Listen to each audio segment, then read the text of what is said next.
ఈనాటి కార్యక్రమంలో సంబంధాలు మరియు ప్రమేయాలు అనే అధ్యాయం గురించి మనం కూలంకషంగా చర్చించడం జరుగుతుంది. మొట్టమొదట సంబంధాలు అనేటువంటి యొక్క అధ్యాయాన్ని మనం చర్చించుకుందాం.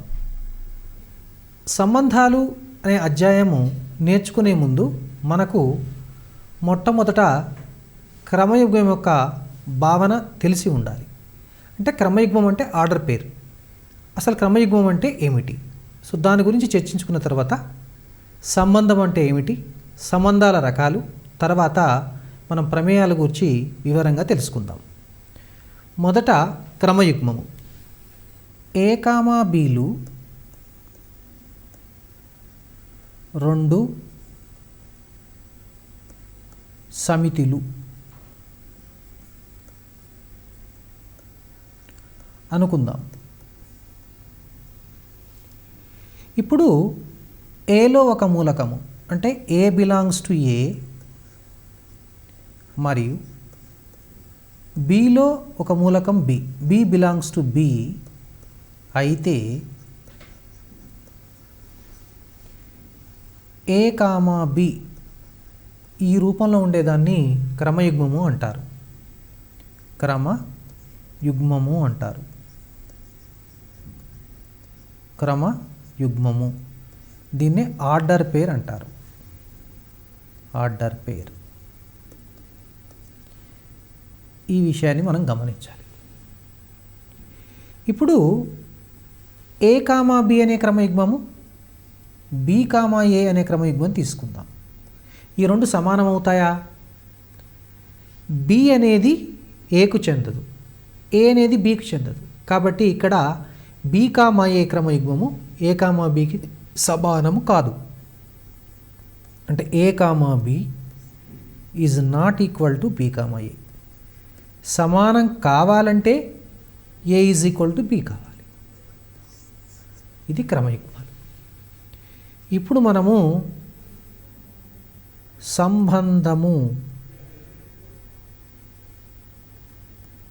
సంబంధములు రిలేషన్ దీని గురించి చర్చించుకుందాం.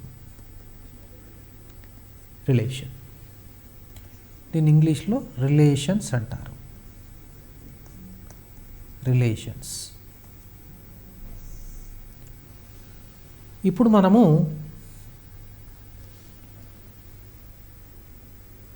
ఏ కామా బీలు రెండు సమితులు అయితే ఏ కామా బీల మధ్య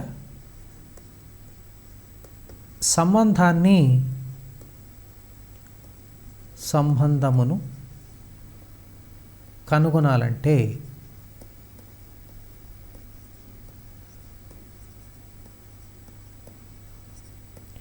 మొదట మన కార్టీజియన్ లబ్ధం గురించి చర్చించుకోవాలి. కార్టీజియన్ లబ్ధం. కార్టీజియన్ లబ్ధం. కార్టీజియన్ లబ్ధం అంటే రెండు సమితుల యొక్క మధ్య కార్టీజియన్ లబ్ధాన్ని మనం నిర్వచించాలి. అసలు కార్టీజియన్ లబ్ధం అంటే ఏమిటి? ఏ కామా బీల మధ్య కార్టీజియన్ లబ్ధాన్ని ఏ క్రాస్ బితో సూచిస్తారు. దీన్ని ఏ క్రాస్ బి అంటే ఏ క్రాస్ బి అంటే అర్థం ఏమిటంటే ఏ కామా బి క్రమయుగ్మాలు such that A belongs to A, comma B belongs to B. ఇది ఏ క్రాస్ బికి నిర్వచనము. అంటే ఏ కామా బిల క్రమలబ్ధం అంటే క్రమయుగ్మాల సమితి. ఏ మరియు బి సమితిలో నుంచి ఏర్పడ్డటువంటి క్రమయుగ్మాల సమితి. మనం ఇప్పుడు ఒక ఉదాహరణను మనము గమనిద్దాము. A is equal to 1 2 3, B is equal to x, y అనే రెండు సమితులను తీసుకుందాం. ఫస్ట్ మొదట వీటి మధ్య మనము ఎన్ని రకాల క్రమయుగ్మాలు ఏర్పరచవచ్చో చూద్దాం ఒకసారి. ఇప్పుడు మనము 1ని xకు yకి జత చేయొచ్చు. అదేవిధంగా 2ను మళ్ళీ xకు yకి జత చేయొచ్చు. 3ను xకు yకి జత చేయవచ్చు. అంటే అప్పుడు క్రమయుగ్మాలు మనకి ఏ విధంగా వచ్చే అవకాశాలు ఉంటాయి? 1, x 1, y 2, x 2, y 3, x 3, y. ఈ విధంగా మనకు క్రమయుగ్మాలు ఏర్పడే అవకాశాలు ఉన్నాయి. ఈ క్రమయుగ్మాలన్నిటినీ మనము మూలకాలుగా తీసుకొని ఒక సమితిగా ఏర్పరిచామనుకోండి, దానిని ఏ నుండి బికి నిర్వచించబడినటువంటి కార్టీజియన్ లబ్ధము అని అంటారు. దానిని ఏ క్రాస్ బితో సూచిస్తారు. ఏ ఇంటూ బిగా రాస్తారు. అంటే ఇప్పుడు మనము ఏ కామా బిల కార్టీజియన్ లబ్ధాన్ని A into B is equal to 1, x 1, y 2, x 2, y 3, x 3, y ఈ విధంగా మనము రాయవచ్చు. అంటే దీన్ని బట్టి మనకేమర్థమవుతుంది? 2 సమితుల యొక్క కార్టీజియన్ లబ్ధం అనేది క్రమయుగ్మాలు మూలకాలుగా కలిగినటువంటి సమితి అని అర్థమవుతుంది. ఇప్పుడు అదేవిధంగా మనం ఇప్పుడు బి క్రాస్ ఏను కనుక్కోవడానికి ప్రయత్నం చేద్దాం. దాన్ని బి కామా ఏల కార్టీజియన్ లబ్ధం. బి కామా ఏలది కనుక్కోవాలంటే ఒకసారి మనం ఇక్కడ ఎక్స్ను 1, 2, 3 వైని 1, 2, 3. ఇప్పుడు ఈ బ్రాంచ్ డయాగ్రామ్, ట్రీ డయాగ్రామ్ను మనం గమనించినట్లయితే వచ్చే క్రమయుగ్మాలు చూసినట్లయితే ఇక్కడ x, 1 y, 1 x, 2 y, 2 అదేవిధంగా x, 3 y, 3. ఒకసారి గమనించండి, ఇక్కడ ఏబిల కార్టీజియన్ లబ్ధము, బిఏల కార్టీజియన్ లబ్ధం ఈ రెండు ఒకే విధంగా లేవు. కాబట్టి A cross B does not equal to B cross A, అంటే స్థిత్యంతర ధర్మాన్ని పాటించదు. అది గమనించాలి. ఏ క్రాస్ బి కనుక బి క్రాస్ ఏ కావాలంటే ఇక్కడ తప్పనిసరిగా A is equal to B కావాలి. ఈ నియమాన్ని పాటించినట్లయితే A cross B is equal to B cross A అవుతుంది. ఇప్పుడు మరొక ఉదాహరణ మనం గమనిద్దాం. A is equal to 1, 2, 3 B is equal to X, Y. ఇప్పుడు మనకు తెలుసు ఏ cross B is equal to 1, x 1, y 2, x 2, y. అదేవిధంగా 3, x 3, y. ఇప్పుడు ఏలో మూలకాల సంఖ్య రాద్దాం. ఏలో మూలకాల సంఖ్య అంటే n ఆఫ్ ఏ మనకు 3 అని తెలుసు. అదేవిధంగా బిలోని మూలకాల సంఖ్య n of B is equal to 2. ఇప్పుడు మనము n of A cross B రాద్దాం. n of A cross B అంటే గమనించండి 1, 2, 3, 4, 5, 6. ఈ 6ను మనము 3 ఇంటూ 2గా రాసుకోవచ్చు కదండి. అప్పుడు ఒకసారి గమనించినట్లయితే మనము ఈ 3 అనేది n ఆఫ్ ఏ అవుతుంది, 2 అనేది n ఆఫ్ బి అవుతుంది. కాబట్టి ఇప్పుడు మనము దీన్ని n of A into n of B అని రాయవచ్చు. ఏ కామా బి అనే 2 సమితులు తెలిసినట్లయితే n of A cross B అనేది N of A into N of B అనే సూత్రం ఇక్కడ మనము జనరలైజేషన్ చేయవచ్చు. అదేవిధంగా ఏ క్రాస్ బిలో ఉన్నటువంటి యొక్క మనము మూలకాలను గమనించినట్లయితే ఈ మూలకాల ద్వారా మనం ఏమైనా ఉపసమితులను ఏర్పరచవచ్చా? ఇది ఒక సమితి కాబట్టి దీనికి ఉపసమితులు వ్యవస్థితమవుతాయి. అలాంటి కొన్ని ఉపసమితులు రాయడానికి మనం ప్రయత్నం చేద్దాం. R1 1, x 1, y. R2 2, y 3, x 3, y. ఇప్పుడు R1 R2 మరియు ఈ ఏ క్రాస్ బికి ఏమైనా సంబంధం ఉందా? ఉపసమితులు కాబట్టి వీటిని మనము R1 subset of A cross B, R2 subset of A cross బిగా రాయవచ్చు. అంటే ఈ R1 R2 అనేవి ఏ క్రాస్ బి యొక్క ఉపసమితులు కాబట్టి ఏదైనా రెండు సమితుల యొక్క కార్టీజియన్ లబ్దం యొక్క ఉపసమితులను సంబంధాలు అని అంటారు. వాటిని ఇంగ్లీష్లో రిలేషన్స్ అంటారు కాబట్టి ఆర్తో సూచిస్తారు. ఇప్పుడు మనకు ఆర్ అనేది ఏ మరియు బి అనే సమితుల కార్టీజియన్ లబ్దం యొక్క ఉపసమితి. అంటే R is the subset R equal to A cross B. ఈ ఆర్ను మనము సంబంధము అని అంటారు.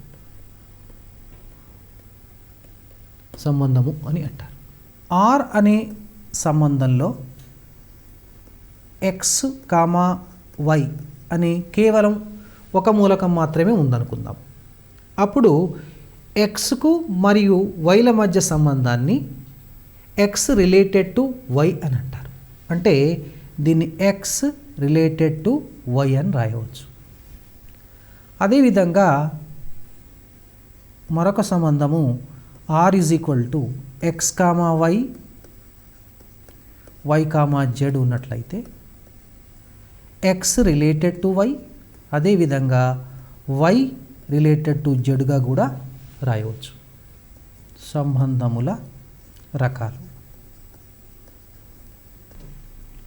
ఎక్స్ రిలేటెడ్ టు వై,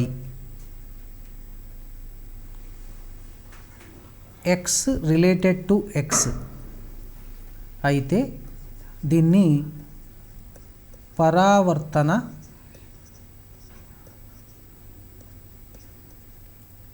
సంబంధము అని అంటారు.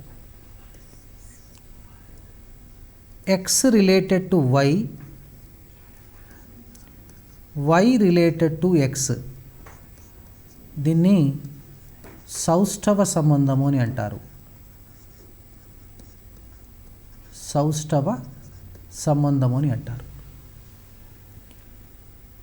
X related to Y, Y related to Z అయితే ఎక్స్ రిలేటెడ్ టు జెడ్ దీనిని సంక్రమణ సంబంధము అంటారు.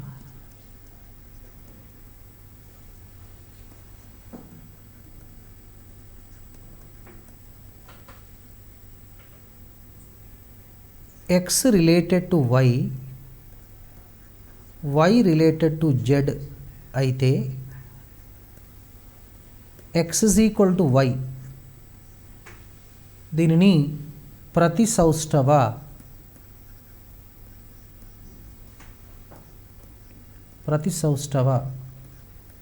సంబంధము అని అంటారు. ఒక సంబంధము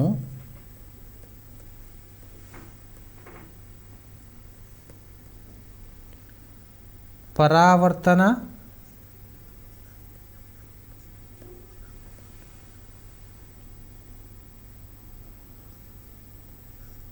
సౌష్ఠవ సంక్రమణ అయితే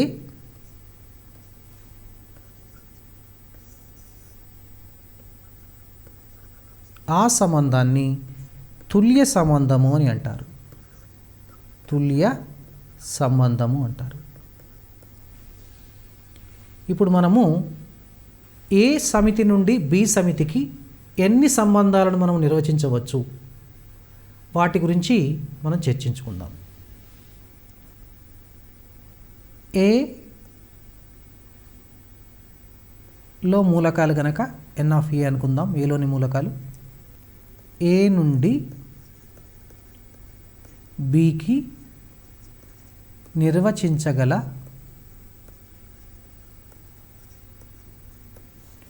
సంబంధాల సంఖ్య.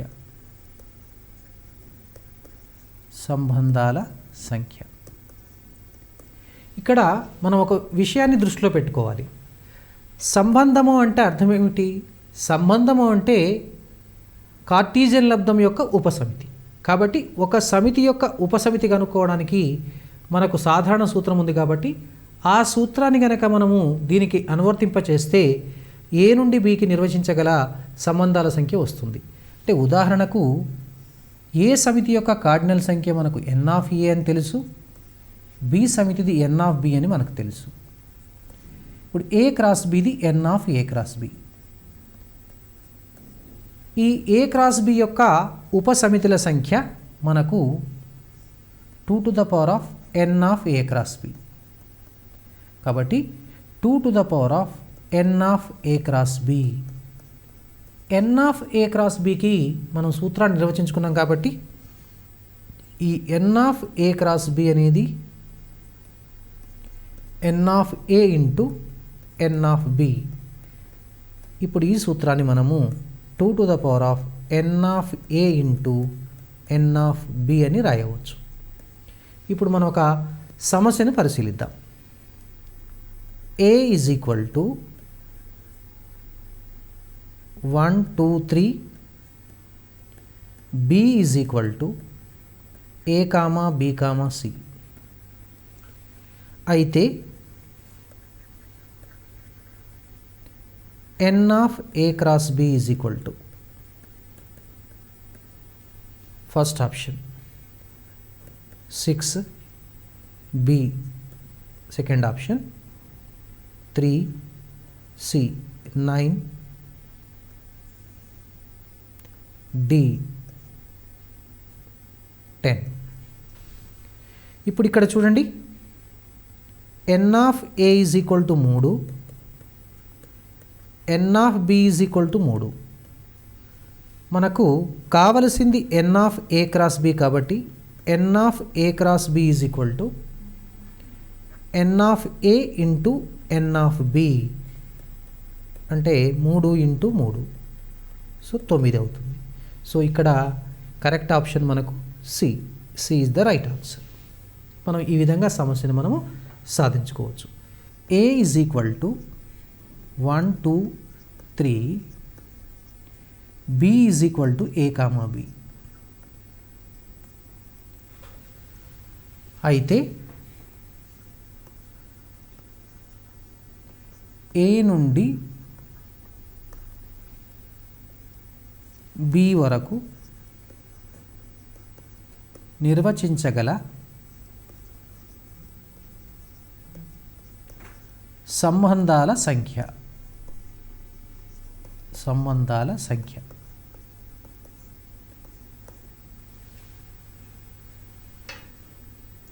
ఏ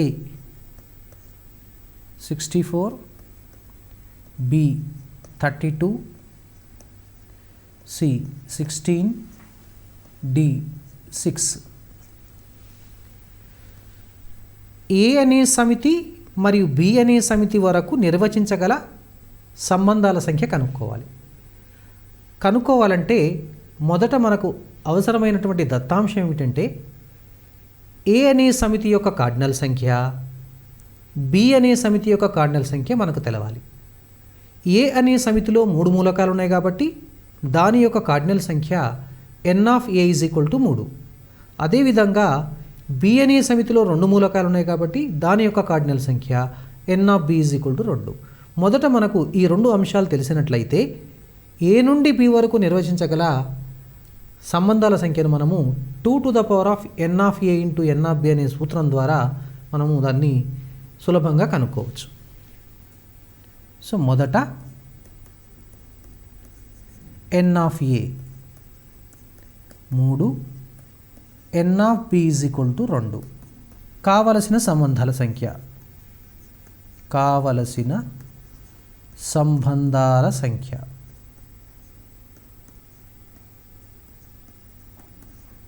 2n of A into N of B. ఇప్పుడు మనం ప్రతిక్షేపిస్తే 2 ఇంటూ 2 మనకు తెలుసు 2 అంటే 2 32, 2 అంటే 32 into 2 64. So first option A is the right option. ఇప్పుడు మరొక సమస్యను మనము పరిశీలిద్దాం. ఏ ఈజ్ ఈక్వల్ టు 1 2 3 అయితే ఏ క్రాస్ ఏ అంటే ఏ నుండి ఏకు నిర్వచించగలిగినటువంటి కార్టీజియన్ లబ్ధం కనుక్కోవాలి ఇక్కడ. సో దీని యొక్క జవాబును మనం పరిశీలిద్దాం. A cross A is equal to 1 2 3 cross 1 2 3. ఈ రెండిటి యొక్క కార్టీజియన్ లబ్ధం 1, 1, 1, 2, 1, 3, 2, 1, 2, 2, 2, 3. అదేవిధంగా 3, 1, 3, 3.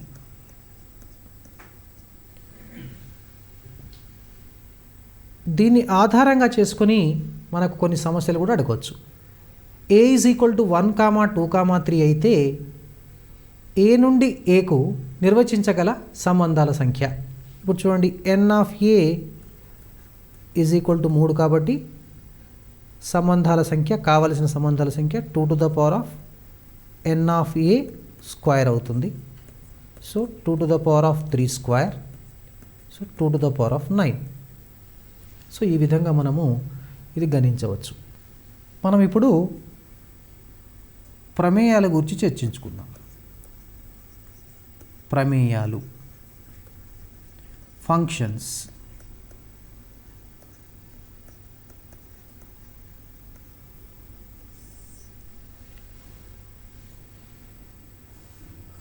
ఏ అనే ఒక సమితి తీసుకుందాం, అదేవిధంగా బి అనే సమితి. ఇప్పుడు ఏ అనే సమితిలో ఉన్నటువంటి మూలకాలు ఏబిసిగా, బి అనే సమితిలోని మూలకాలు 1 2గా తీసుకుందాం. అంటే ఏ ఈజ్ ఈక్వల్ టు ఏబిసి, ఇక్కడ బి ఈజ్ ఈక్వల్ టు 1, 2. ఇప్పుడు ఏలోని మూలకాలు బిలో ఉన్నటువంటి మూలకాలను ఒకసారి జత చేసి చూద్దాం. A1, B1, C2. ఒకసారి గమనించండి ఇక్కడ. అంటే ఇక్కడ ఏర్పడే క్రమయుగ్మాలు మనకు A1 ఒక క్రమయుగ్మము, B1, C2. సో ఇదొక సమితిలాగా రాసుకున్నట్లయితే దీన్ని మనము ఒక సంబంధం అనేటువంటి కూడా అనుకుంటాము. ఈ సంబంధాన్ని మనము ఎఫ్ అనుకుందాం. ఎఫ్ అనే సంబంధం అనుకుందాం. ఎఫ్ ఈజ్ ఈక్వల్ టు, ఇప్పుడు ఈ సంబంధంలో గమనించినట్లయితే ఏబిసి ప్రతి మూలకానికి బిలో ఉన్నటువంటి యొక్క కనీసం ఒక మూలకంతో జత చేయబడ్డది. అదేవిధంగా ఇంకొక రెండవ నియమం ఏమిటంటే ఏకైక మూలకంతోనే జత చేయబడ్డది. అంటే ఏలోని ఏకైక మూలకంతోని కానీ బిలో ఉన్నటువంటి కనీస మూలకంతో జత చేయబడ్డది. కాబట్టి ఈ విధంగా ఒక ప్రత్యేక లక్షణము కలిగినటువంటి యొక్క సంబంధాన్ని మనం ప్రమేయము అని అంటాం. దీన్ని ప్రమేయము అంటాం. ఇక్కడ ఇప్పుడు మనము ఏ నుండి బికి ప్రమేయాన్ని, దాన్నే ఎఫ్ మ్యాప్స్ ఏ టు బితో సూచిస్తాం. ఎఫ్ మ్యాప్స్ ఏ టు బితో సూచిస్తాం. ఇప్పుడు ఈ ప్రమేయంలో ఏ బి వీటి మధ్య సంబంధాన్ని మనము ఎఫ్ అదే ప్రమేయాన్ని ఎఫ్గా అనుకున్నట్లయితే దీనిలో ఒక మూలకం ఎక్స్గా తీసుకుంటే దీనిలో ఒక మూలకం వైగా తీసుకుంటే ఇప్పుడు ఏను ప్రదేశము అని నిర్వచిస్తారు. ఏను ప్రదేశము అంటారు. బిని సహప్రదేశము అంటారు. సహప్రదేశము అంటారు. సహప్రదేశము అంటారు. ఇప్పుడు ఉదాహరణకు మనము ఈ F is equal to A,1 B,1 C,2 ఉందనుకోండి. దీని యొక్క ప్రదేశం కనుక అడిగినట్లయితే ఇప్పుడు A,1 B,1 C,2లో ప్రథమ నిరూపకాలు చూడండి. ప్రథమ నిరూపకాలు ఏమవుతాయి? A, B, C. వాటిని మూలకాలుగా కలిగిన సమితిగా రాస్తే అది ప్రదేశం అయిపోతుందండి. ఇక తర్వాత బిలో ఉన్నటువంటి యొక్క మూలకాలను సహప్రదేశము అంటారు. ఆ విధంగా కాకుండా ఇప్పుడు ద్వితీయ నిరూపకాలు తీసుకున్నట్లయితే ఈ ద్వితీయ నిరూపకాలను తెలియచేసేటువంటి సమితిని వ్యాప్తి అని కూడా అంటారు. అది కొత్త భావన, మళ్ళీ ప్రమేయానికి సంబంధించింది. వ్యాప్తి అంటే వ్యాప్తి అనేది సహప్రదేశానికి ఉపసమితి అవుతుంది. సహప్రదేశము దీన్ని ఇంగ్లీష్లో రేంజ్ అంటారు. ఇది కోడొమైన్ అంటారు. కోడొమైన్ అంటారు. ఇప్పుడు ఏ, బి వీటి మధ్య నిర్వచించబడినటువంటి ప్రమేయం మనం ఎఫ్ అనుకుందాం. దీనిలో ఎక్స్ అనే మూలకం ఉంది, దీంట్లో వై అనే మూలకం ఉందనుకుందాం. ఇక్కడ చూడండి important point, F maps A to be ఒక ప్రమేయము.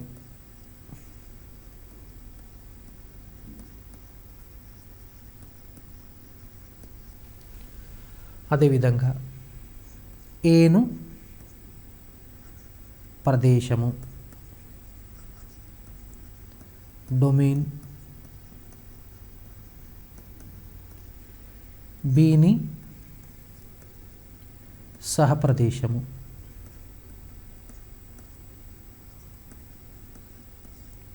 సహప్రదేశం అంటే కోడొమైన్, కోడొమైన్ అంటారు. ఇప్పుడు ఎక్స్ అనేది వైతో జత చేయబడింది అనుకోండి, అప్పుడు వైని ఎక్స్ యొక్క ప్రతిబింబం అంటారు. అంటే దాన్ని F of X is equal to Y అంటారు. F of X is equal to Y అయితే వైని ఎక్స్ యొక్క ప్రతిబింబము అంటారు. దాన్ని ఇమేజ్ అంటారు. ఇక ఎక్స్ని విలోమ ప్రతిబింబము అంటారు. విలోమ ప్రతిబింబము అంటారు. ప్రతిబింబము అని అంటారు. అంటే ఇన్వర్స్ ఇమేజ్. ఇన్వర్స్ ఇమేజ్ దీన్ని ఏ విధంగా రాస్తారంటే X is equal to F inverse Y అని రాస్తారు. అంటే మనం ఈ విధంగా గుర్తుపెట్టుకోవచ్చు. F of X is equal to కనుక వై అయితే X is equal to F inverse Y, ఈ విధంగా రాయటం జరుగుతుంది. చూడండి మరొకసారి, దీన్ని ప్రదేశము, దీన్ని సహప్రదేశము, సహప్రదేశం అని అంటారు. A is equal to A,1 B,2 C,3. ఇది ప్రమేయం అవుతుందా కాదా అంటే ఈ సంబంధము ప్రమేయం అవుతుందా లేదా మనం పరిశీలించాలి. దీనికి మనము దీని మామూలుగా ఎఫ్ అనేది ఏబిసి, దీన్ని ఏ అనుకుందాం, బి అనుకుందాం. 1 2 3. ఏ 1తో జత చేయబడ్డది, బి 2 చేత జత చేయబడ్డది, సి 3 చేత జత చేయబడ్డది. అంటే ఇక్కడ ఇది ప్రమేయం అవుతుందా కాదా అంటే ఏ విధంగా పరిశీలించాలంటే ఒక పరీక్ష అండి. ఏలో ఏ ఒక్క మూలకాన్ని వదిలేయకూడదు, బిలో కొన్ని మూలకాలు వదిలేయచ్చు. కానీ దీనిలో ఒక మూలకానికి ఒక ప్రతిబింబం మాత్రమే ఉండాలి బిలో. అలాంటప్పుడు మాత్రమే దాన్ని ఏమంటారంటే ప్రమేయం అంటారు. కాబట్టి ఇది ప్రమేయం అవుతుంది. ప్రమేయము ఎఫ్ ఇజ్ ఈక్వల్ టు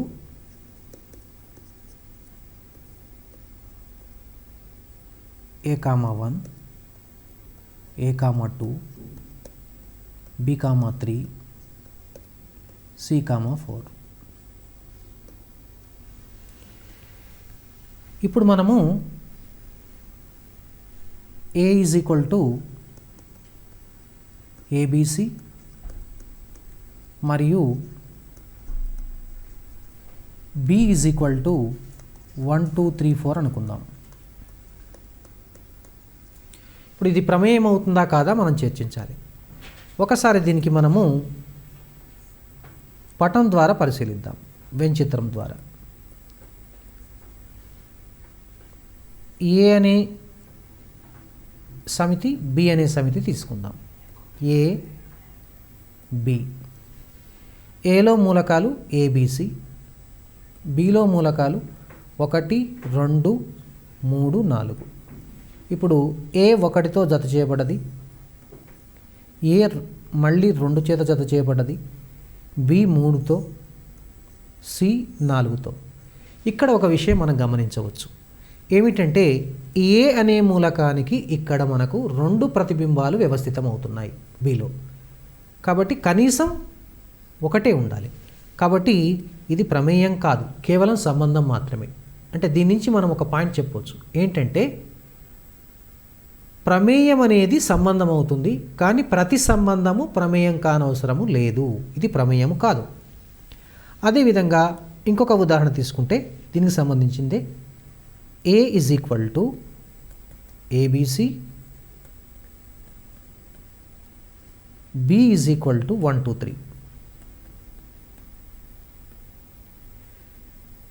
మరియు ఇప్పుడు F is equal to A,1, B,2, B,3. ఇప్పుడు ఇది ప్రమేయం అవుతుందా ఓసారి చూద్దాం మళ్ళీ పటం ద్వారా. ఏ బి, దీనిలో ఏబిసి అనే మూలకాలు, దీంట్లో 1 2 3 అనే మూలకాలు తీసుకుందాం. ఏ 1తో జత చేయబడ్డది, బి 2 చేత, మళ్ళీ బి 3 చేత జత చేయబడ్డది. ఇప్పుడు మనకి ఇక్కడ ప్రదేశంలో ఒక మూలకాన్ని వదిలేయటం జరిగింది. కాబట్టి ఇది ప్రమేయం కాదు. సో ఈ విధంగా మనకు పరీక్షలో ఈ క్రింది వాటిలో ఏది ప్రమేయాన్ని గుర్తించాలి. సో ఇలాంటి ప్రశ్నలు రావడం జరుగుతుంది. మీరు వాటిని జాగ్రత్తగా పరిశీలించి చేయవలసిన అవసరం ఉంటుంది. ప్రమేయాల రకాలు.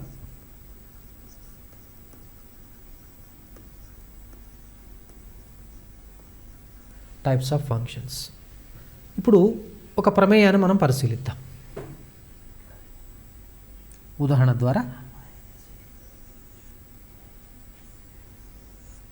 ఏ బి, దీనిలో మూలకాలు ఏబిసి 1 2 3. ఏ 1తో, బి 2తో, సి 3తో. ఇప్పుడు ఈ ప్రమేయాన్ని మనం ఎఫ్గా భావించినట్లయితే, ఎఫ్ అనుకున్నట్లయితే ఎఫ్ ఈజ్ ఈక్వల్ టు ఏ విధంగా రాస్తామండి. A,1, B,2, C,3. సో ఈ విధంగా రాస్తాం మనం. ఇప్పుడు మనము జాగ్రత్తగా గమనించినట్లయితే దీని యొక్క ప్రదేశం ఏమిటి? ప్రదేశము మనకు ఏ కామా బి కామా సి అని తెలుస్తుంది.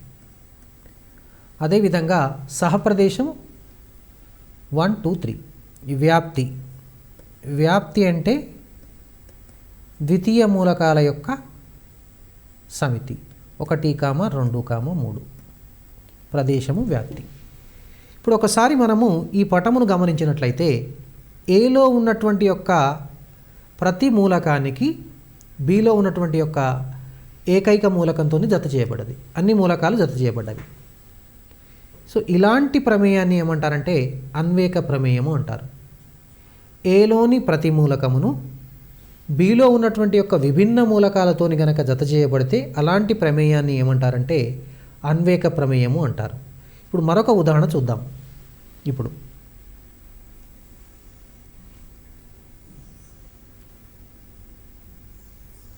ఏ బి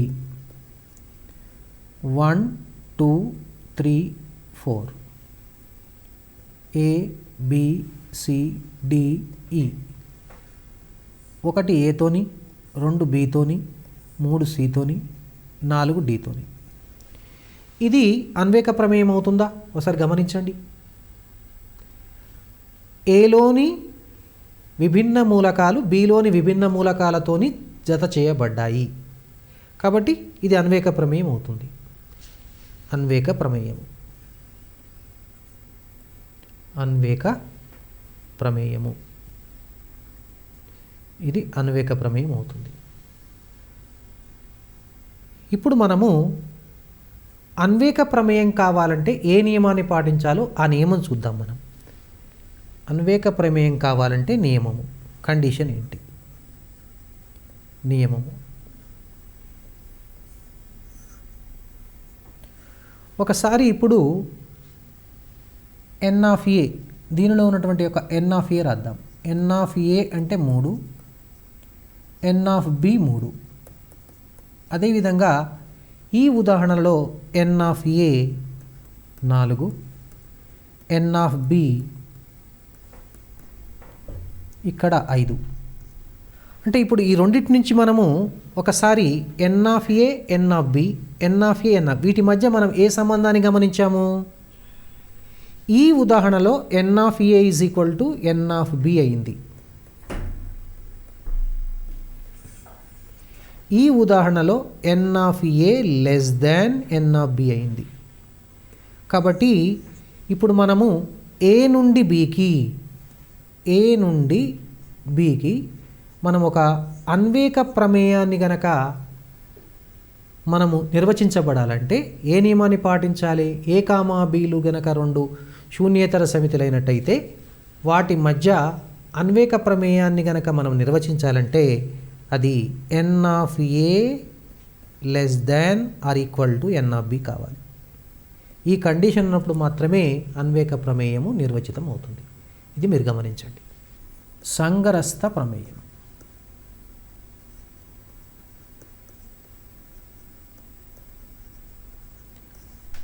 దీన్నే సర్జెక్షన్ అంటారు. సర్జెక్షన్.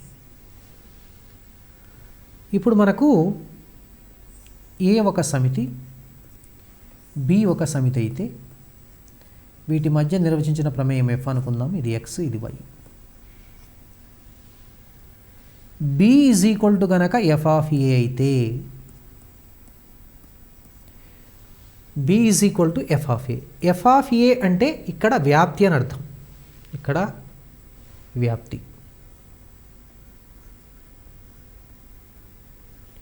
ఇక్కడ బి అంటే సహప్రదేశం.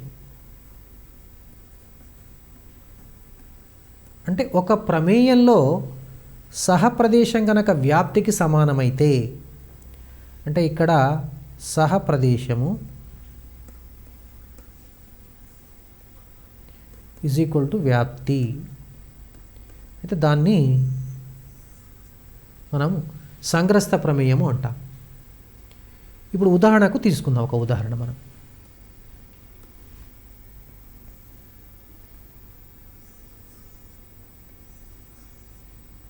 ఏ బి తీసుకుందాం. దీంట్లో ఏ బి సి 1 2 తీసుకుందాం. ఏ 1తో జత చేయబడ్డది, బి 1 చేత జత చేయబడ్డది, సి 2 చేత జత చేయబడ్డది. ఇప్పుడు ఈ ప్రమేయాన్ని మనం ఎఫ్ అనుకుందాం. ఇక్కడ F is equal to A comma 1, B comma 1, C comma 2. ఇప్పుడు ఇక్కడ ఒకసారి గమనించండి, సహప్రదేశము బి ఈజ్ ఈక్వల్ టు మనకు 1,2 అని తెలుసు. వ్యాప్తి అది కూడా 1,2.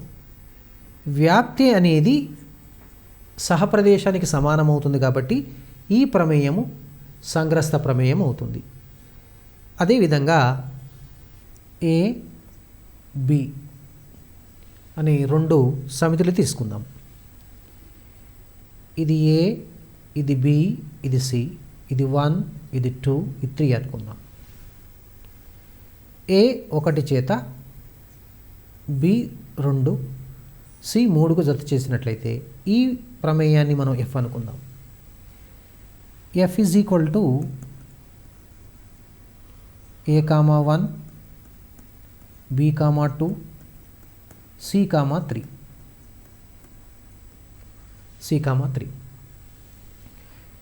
ఇక్కడ బి ఈజ్ ఈక్వల్ టు ఎంత అవుతుంది అంటే సహప్రదేశము 1 2 3.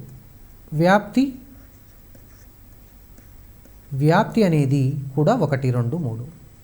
ఏం గమనించారు, ఇది కూడా సంగ్రస్త ప్రమేయమే అవుతుంది. అయితే ఇప్పుడు మనము ఏ నుండి బికు సంగ్రస్త ప్రమేయాన్ని నిర్వచించాలంటే ఏ నియమాన్ని పాటించాలో ఒకసారి చూద్దాం. ఇప్పుడు మనము N of A 3, N of B 2, ఇక్కడ N of A 3, N of B 3. ఈ రెండింటి మధ్య సంబంధం మనకు తెలుసు. N of A is equal to N of B. అంటే N of A is equal to N of B అయిన సందర్భంలో సంగ్రస్త ప్రమేయం నిర్వచించబడుతుంది. అదేవిధంగా N of A greater than N of B, ఈ సందర్భంలో కూడా సంగ్రస్త ప్రమేయం నిర్వచించబడుతుంది ఈ 2 సందర్భాల్లో. కాబట్టి ఏ నుండి బికి సంగ్రస్త ప్రమేయం నిర్వచించబడాలంటే నియమం ఏముండాలండి, N of A greater than or equal to N of B.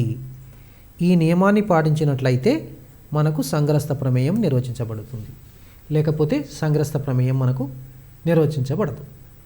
ఇప్పుడు మరొక ప్రమేయం గురించి మనం చర్చించుకుందాం. ద్విగుణ ప్రమేయం. దీన్ని బైజెక్షన్ అంటారండి. బైజెక్షన్, ద్విగుణ ప్రమేయం. ఇప్పుడు మనము ఒక ఉదాహరణ తీసుకుందాం. ఇది ఏ, ఇది బి. ఏలో మూలకాలు ఏ, బి, సి. 1 2 3 తీసుకుందాం. బిలో ఏ 1తోని, బి 2తోని, సి 3తోని. దీన్ని ఎఫ్ అనే సంబంధం ఎఫ్, లేకపోతే ప్రమేయాన్ని కూడా మనం ఎఫ్ అని అనుకుందాం. ఇప్పుడు మనము ఎఫ్ను మనము A comma 1, B comma 2, C comma 3గా రాద్దాం. బి ఈజ్ ఈక్వల్ టు సహప్రదేశము 1 2 3. వ్యాప్తి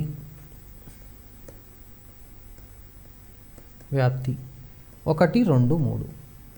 అంటే ఇక్కడ వ్యాప్తి అనేది సహప్రదేశంతో సమానమవుతుంది, అంటే సంగ్రస్త ప్రమేయం అవుతుంది.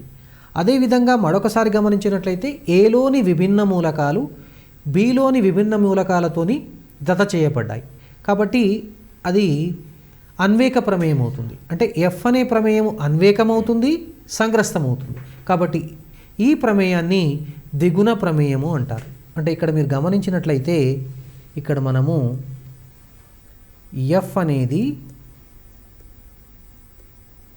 అన్వేకము మరియు సంగ్రస్తము.